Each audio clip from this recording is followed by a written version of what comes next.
Hey y'all, welcome back to another episode of Reclaiming Your Life. I am your host, Kamara.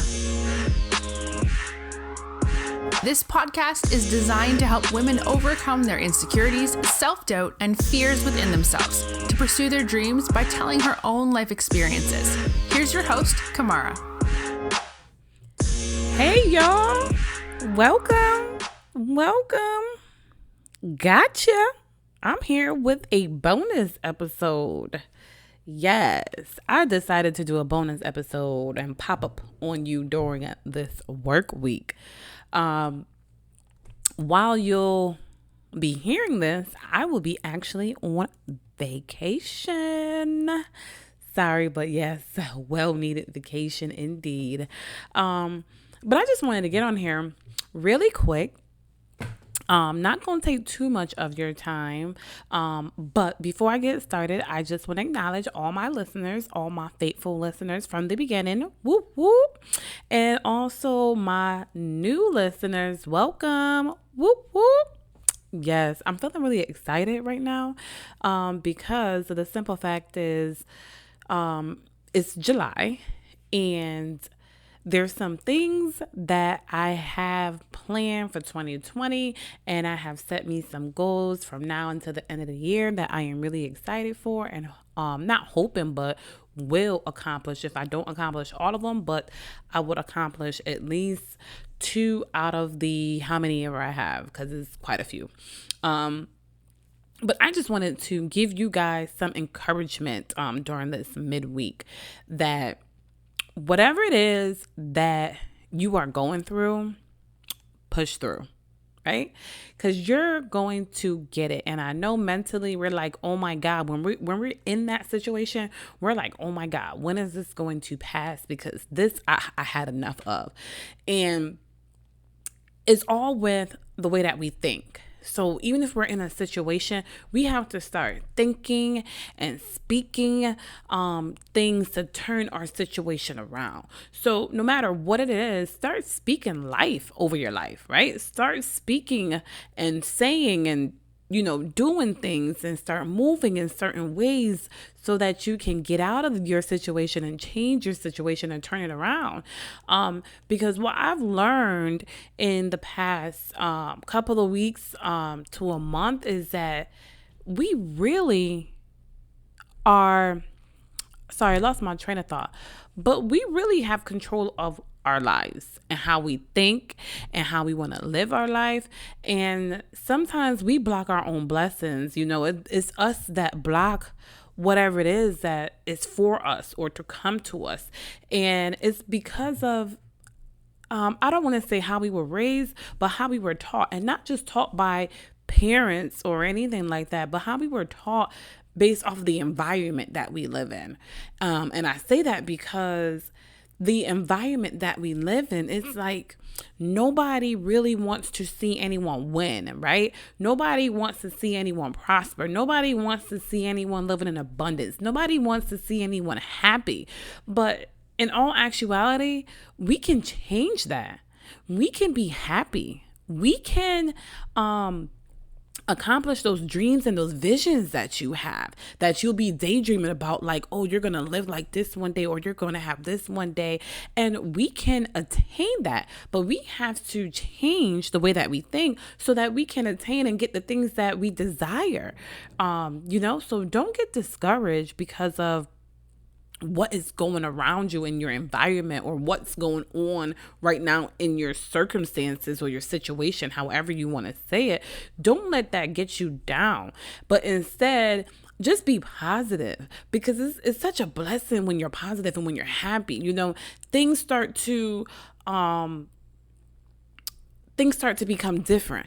And also, you have to be grateful for what you have. So regardless of what you're going through or what your situation looks like right now, be grateful whether you have a car that you can drive to and get in and go wherever you want to go to. Be grateful that you have a job that you can get a paycheck from. Be grateful that you do have that job and you can learn some different skills from your job. Be grateful for the little things. Be grateful over the small wins. Be grateful of the people that is in your life.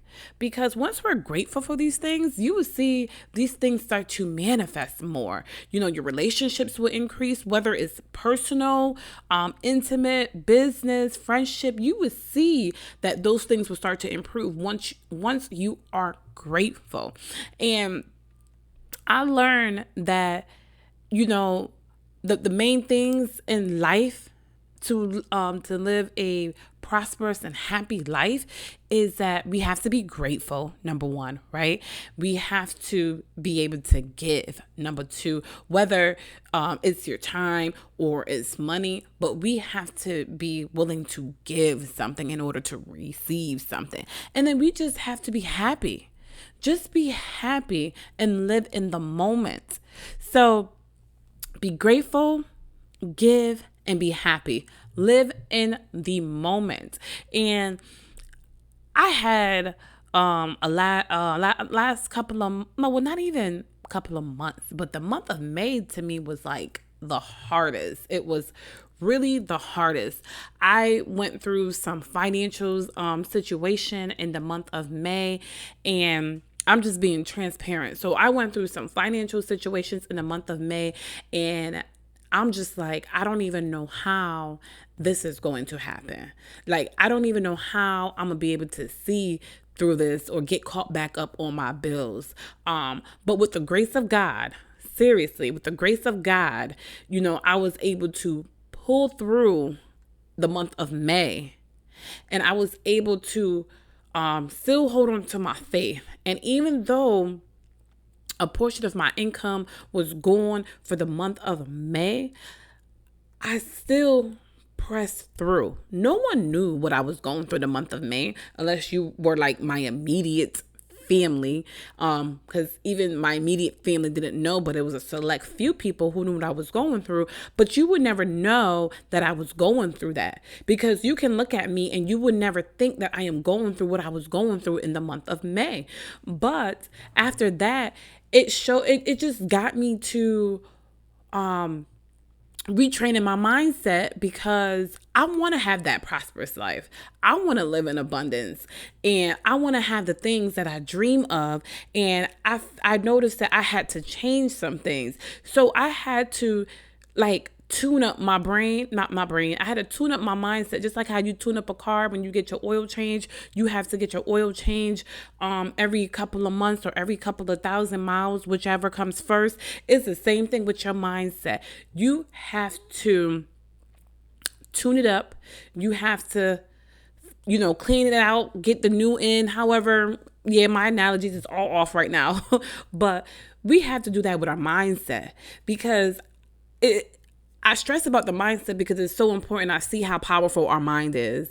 And from when I changed my mindset a couple of years ago, and I began to forgive people, I started to see things starting to change in my life.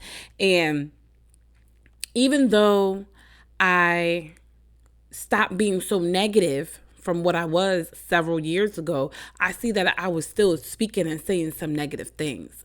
And so the last couple of weeks, I had to retrain my brain or my mindset and get it back right to watch the things that I say. So instead of me trying to say, dang, I don't like that person for whatever reason, you know what? I can change it and say, you know what? Well, I don't like the way that person handled the situation, or whatever the case might be, rather than me saying I don't like that person. So I started to make changes for myself, and I noticed things are starting to look different and things are starting to change in my life. So I just want to encourage you. I just want to inspire you to keep pushing and start watching and being mindful of our thoughts and the things that we say, because thoughts becomes things, right? And words have power. That has been my little slogan for the last couple of weeks. Thoughts become things and words have power. And it's so true. And I've seen it in my own life. I've seen it in other people's lives. I watch people, I listen to people, and I see once you start changing the way that you speak and then start changing the way that you think, things will start to look different no matter what's going on in your life. Because at the end of the day, we are human and things are going to happen. At the end of the day, things are going to happen, but it's how you handle the situation. Don't let your situation overtake you. Simple. Don't let it overtake you. Don't let it become you. Yes, we have to go through whatever it is that we going through. Just know that it's there to make us stronger. Same way in a business. In order to have that business that you dream of, you are going to have to experience some tough times. And anybody who is in business, who are millionaires, multimillionaires, or billionaires, they would tell you about their journey. And I had a memory shared from last year that I posted on Facebook. And I wrote, focus on the goals, not the journey. It may sound simple, but it took me back today and I had to reflect like, wow, focus on the goals and not the journey. Because once you focus on the journey, you get overwhelmed. But once you focus on the goals, you're not so overwhelmed because you're only focused on the goal that you set for yourself, right? And once you focus on the goal, then you know that your journey and the end of that journey where you want to be is going to happen because you're focusing on it day by day, step by step. So focus on your goals that you have for yourself rather than your journey and where your journey is going to take you and what you're going to do to get there. Focus on your goals and how to get there. That's what you need to focus on. So I just wanted to get on here really quick. I didn't want to make this be a full length of a podcast episode because it's not. I just wanted to give you a daily dose of inspiration and hope that, no matter what you're going through right now, that things happen, but you can change it and you have the power to change it. So start changing the way that you think and start changing the way that you speak. But until next time, I don't know when you're going to get into the bonus episode, but until next time, I will see you or talk to you on Friday. Bye. Thanks for listening, and don't forget to subscribe and leave a review.